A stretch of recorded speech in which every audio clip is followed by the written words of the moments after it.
नमस्कार दोस्तों, book audio में आपका स्वागत है। मैं हूं आपकी दोस्त आरजे सरिता और आज मैं आपके लिए लेकर आई हूं पूनम अहमद जी की कहानियों का संकलन कभी अपने लिए। इसी श्रृंखला में आज की कहानी का नाम है सॉरी माँ। तो बने रहिए मेरे साथ और सुनते रहिए बुक ऑडियो। दोपहर 2 बजे मेरी आंख खुली। उनिंदी आंखों से सामने टंगी घड़ी पर नजर डाली। मैंने आज फिर कॉलेज की छुट्टी कर ली थी। इंजीनियरिंग का मेरा अंतिम वर्ष है, पर कॉलेज जाने की मेरी इच्छा होती ही नहीं है। आंखें बंद किए किए ही मैंने रात में लिखी अपनी कविताओं के बारे में सोचा। बड़ा संतोष हुआ, एक आत्मिक खुशी हुई। आजकल मैं बहुत खुश हूँ। मैं कविताएं तो 4-5 सालों से एक डायरी में लिखता रहता था, पर एक दिन जब मैंने सोशल मीडिया पर अपनी कुछ कविताएं पोस्ट कर दी और मुझे अच्छा रिस्पॉन्स मिला, तो मेरे उत्साह की कोई सीमा नहीं थी। मैंने अपना पेज भी बना लिया। मेरे प्रशंसकों की संख्या बढ़ती ही जा रही है, जिसे देखकर मैं फूला नहीं समाता हूँ। जीवन में और क्या चाहिए? इतनी कम उम्र में इतनी प्रसिद्धि। मेरी एक ई बुक भी आ गई है। मैं अब अपने छोटे मोटे खर्चों के लिए कमाई करने लगा हूँ।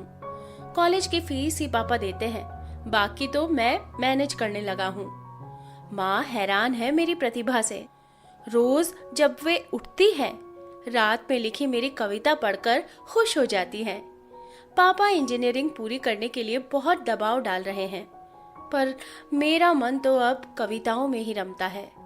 कुछ साल पहले मैंने इसकी कल्पना भी नहीं की थी।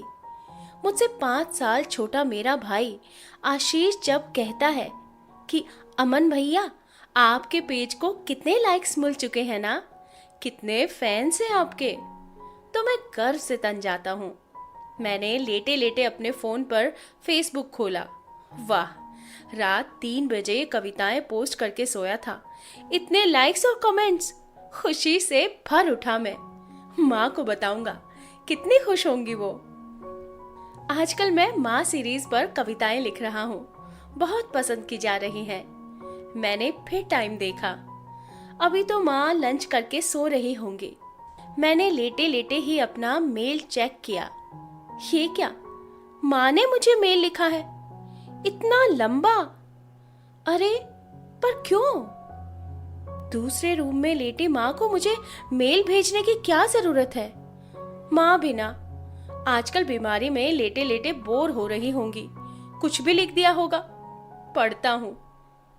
जैसे जैसे मैंने माँ का मेल पढ़ना शुरू किया, मेरी सारी सुस्ती हवा हो गई। मैं बेड से टेक लगाकर उठकर बैठ गया था। लिखा था, सुबह नहाकर निकली, इतने में ही थकान हो गई थी। बेड पर लेटकर आज उदास मन से बहुत कुछ सोचती रही। बहुत अजीब सी तबीयत है। अब दिल की मरीज हो गई हूँ।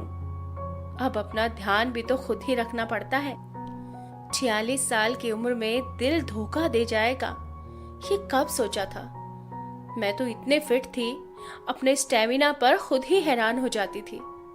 अब लेटी तो पिछले महीने की वो रात फिर याद आ गई, जब रात 1 बजे सांस लेने में परेशानी हो गई थी।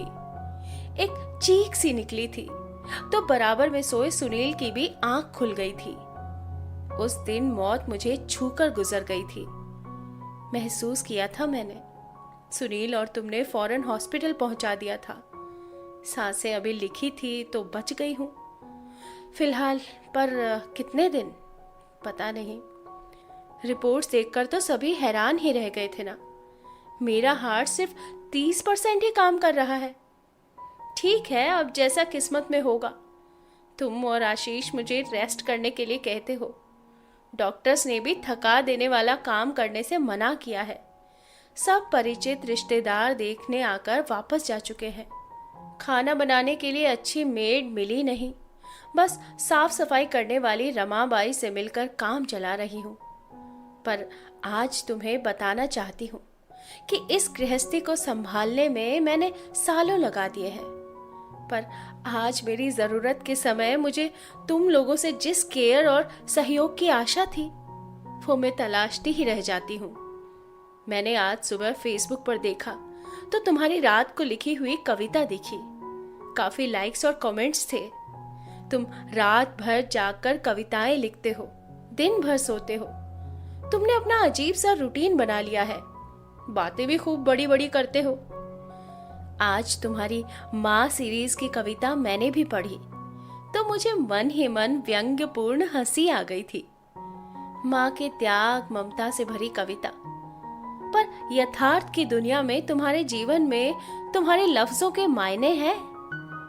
कल मुझे तुम कह रहे थे, माँ आजकल मैं मदर की फीलिंग्स पर सीरीज लिख रहा हूँ, आपको डेडिकेट करूंगा। मैंने प्रत्यक्षतः खुशी दिखाई। माँ होना मेरा काम ही है, बच्चों की खुशी में खुश रहने की कोशिश करना। पर मेरा मन आहत है, क्योंकि सच तो ये है कि मुझे इस समय तुम्हारे बड़े बड़े शब्दों में पिरोई गई कविता नहीं, तुम्हारा प्यार साथ चाहिए। इस समय मुझे माँ सीरीज में ऑनलाइन प्यार नहीं, मेरे तन मन को अपनी देखरेख से सुकून पहुंचाता, मेरी बीमारी में मेरा ध्यान रखता बेटा चाहिए। एक ही फ्लैट में पूरा दिन अपने रूम से ना निकलकर कविताओं के संसार में डूबे, रात भर जागते, दिन भर सोते, शाम होते होते, माँ आप आराम कर रही हैं ना, अपना ध्यान रख रही हैं ना, we need you, take care. कहते बेटे के माँ के लिए अपने प्यार का ढिंढोरा पीटते शब्द नहीं चाहिए। मुझे इस समय उभरते प्रतिभावान कवि को दरकिनार रख एक बेटे की देखरेख चाहिए, जो ये देख ले कि मैं नहाकर निकली तो कितनी थकी हुई थी। मुझे उस समय कुछ फल या जूस दे दे, मेरे हाथ से मेरा टॉवल लेकर तार पर टांग दे, मुझे जबरदस्ती लिटा दे। सुनील टूर पर है, आशीष लापरवाह है, आत्म केंद्रित है, पर तुम तो भावुक हो, तभी तो इतनी गहरी कविताएं लिख पाते हो। पर क्या जो गहरे शब्दों में खुद को डुबो देते हैं, असली जीवन में एक ही घर में रहकर अपनी माँ के दुख दर्द उन तक नहीं पहुंच पाते, या वे अनसुना कर देते हैं? मुझे नहीं पता कि मेरा कितना जीवन है अब। बस यही चाहती हूँ कि इन दिनों बस मेरा बेटा ये देख ले कि मैंने कुछ खाया भी है या नहीं, दवाई ली है या नहीं।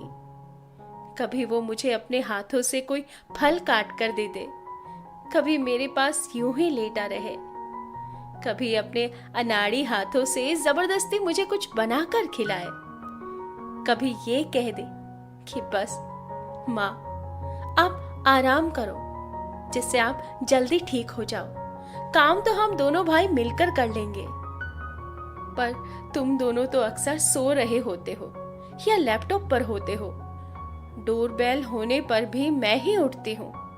तुम्हें पता है कभी कभी तो मुझसे उठा भी नहीं जाता। मन अपने बेटों को आवाजें देता रह जाता है। पर मैं हैरान भी हूँ, मुझे जल्दी ठीक भी तुम्ही लोगों के लिए होना है। जानती हूँ कि मुझे कुछ हो गया तो इस घर का ईश्वर ही मालिक है। इस घर के 3 पुरुष सदस्य एक दूसरे का ध्यान कभी रख ही नहीं पाएंगे। विधाता ने यही तो कमाल किया है कि हर स्थिति में माँ पत्नी अपने पति बच्चों का हित ही सोचती है, भले ही उसकी अस्वस्थता में कोई उसका ध्यान न रखे, उसके दुख दर्द अनकहे रह जाए। उन्हीं के लिए वो शीघ्र स्वस्थ होना चाहती है, जिनका साथ वो अस्वस्थता में तलाशती रह गई। अब सोच रही हूं कि तुम्हें तो बहुत प्रसिद्ध कवि बनना है, तुम इस क्षेत्र में दूर तक जाना चाहते हो, तुम्हें पोएट्री में बहुत ऊंचाइयों को छूना है। मेरी शुभकामनाएं, आशीर्वाद तुम्हारे साथ है। पर आज मैं कुछ और सोच रही हूं। तुम अपनी माँ की भावनाएं महसूस किए बिना माँ सीरीज के शब्दों में भावनाएं पिरो पाओगे? कवि और लेखक तो दूसरों के दुख दर्द महसूस करके उन्हें शब्दों में ऐसे ढालते चले जाते हैं कि हर पाठक को वो अपनी ही बात लगने लगती है। क्या तुम्हारे शब्द पाठक के दिल को छू पाएंगे? जब तुम्हारी अपनी अस्वस्थ माँ अपनी कोमल भावनाओं को तुम्हारे साथ बांटने का इंतजार करती रह जाती है। मैं चाहती हूं एक मशहूर कवि बनने से पहले तुम ऐसा बेटा बन जाओ कि अपनी माँ की अनकही बातें भी समझ सको, कल्पनाओं में नहीं, यथार्थ में।